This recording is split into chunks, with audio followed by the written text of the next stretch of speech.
Soirée pour le Stade de Reims, c'était pas un bon Stade de Reims, aussi bien individuellement que collectivement, on n'a pas été à niveau et il faut pas se cacher derrière des excuses, faut pas essayer d'en trouver non plus. Le Stade de Reims ce soir n'a pas été assez bon et ne peut rien revendiquer de plus que de perdre 3-1 ici à Rennes. Sur les moments importants du match, on n'a pas été présent. Et on n'a pas été assez bon. Tu sais que quand tu joues contre une équipe qui change d'entraîneur, qui a un nouvel élan, il y a un peu d'énergie, tu dois être irréprochable sur les 10-15 premières minutes. Et dans le Stade de Reims, nous on encaisse après, vous me le direz mieux que moi, 4-5 minutes. Donc ça c'est catastrophique. Et c'est lié à plusieurs erreurs individuelles et plusieurs fautes d'inattention. On revient bien dans le match sur la deuxième partie de la première mi-temps, pardon, où le contenu n'est pas inintéressant, on se crée plusieurs situations. Et encore une fois, tu sais que quand tu plantes un but à une équipe, juste avant la mi-temps, ils vont ressortir avec un renouvellement d'énergie et une positivité dans ce qu'ils font. Et on encaisse un but au bout de, encore une fois, vous le direz mieux que moi, 15, 16. Oh, nickel. Classique Stade de Reims cette saison-ci. Donc très très frustrant et pas assez bon, que ce soit de ma part, de la part des joueurs. On n'a pas atteint le niveau qu'il fallait atteindre que pour revendiquer quoi que ce soit. Parce que, encore une fois, tu as la possession, je pense, une majeure partie de la possession. Tu te crées des situations intéressantes. Je pense à celle avec Adama Bojang à la fin de match, avec Amin Salama. Et si tu es vraiment critique, tu les marques et tu reviens à 3-3. Sauf que sur les moments importants, on n'est pas présent. Quelle est la blessure on l'a vu quand il a contrôlé notre Marchal? Qu'est-ce qu'il a? Quelles sont les nouvelles pour l'instant? J'en ai aucune idée. Il a une cheville qui fait 4 fois la taille de celle qu'il a normalement, donc ça doit pas être bon.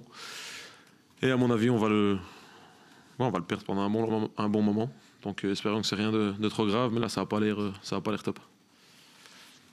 La saison dernière, vous avez encaissé un but tôt où vous disiez justement faut pas qu'on fasse la même chose. Comment vous expliquez que le début de match comme ça, vous craquez si vite?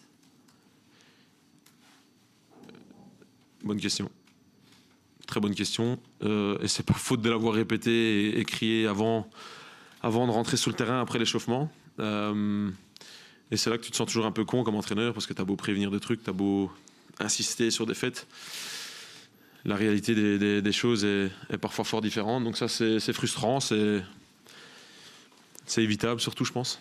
Mais tout n'a pas été bon. L'échauffement n'était pas bon, l'avant-match n'était pas bon.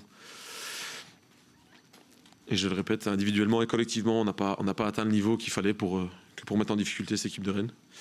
Et c'est ça le plus énervant. Mais l'explication exacte et les mots exacts, je les ai pas là et je les ai pas encore.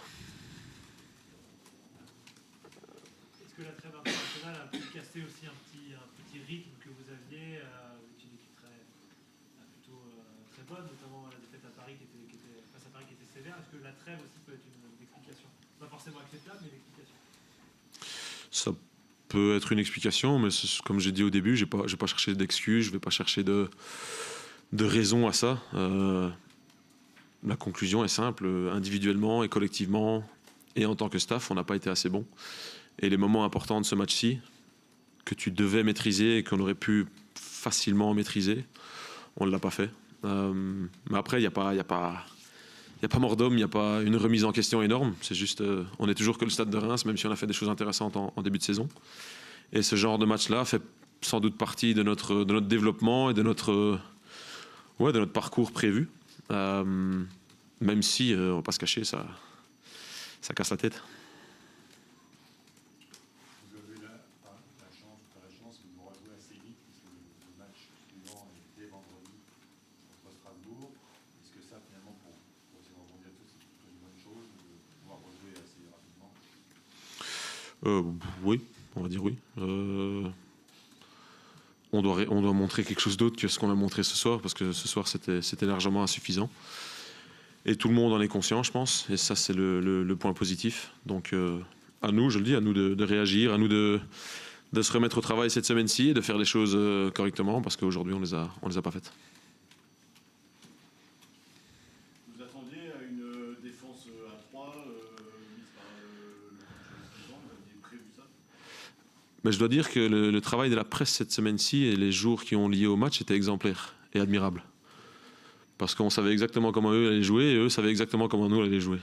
Donc même en essayant de mettre Okumu sur la feuille de match et même en disant qu'il était dans le groupe, ils savaient exactement qu'il n'était pas là. Donc chapeau à vous, ça c'est admirable. Vous êtes plus fort que moi dans ce jeu-là, mais oui, on savait qu'ils allaient jouer à 3.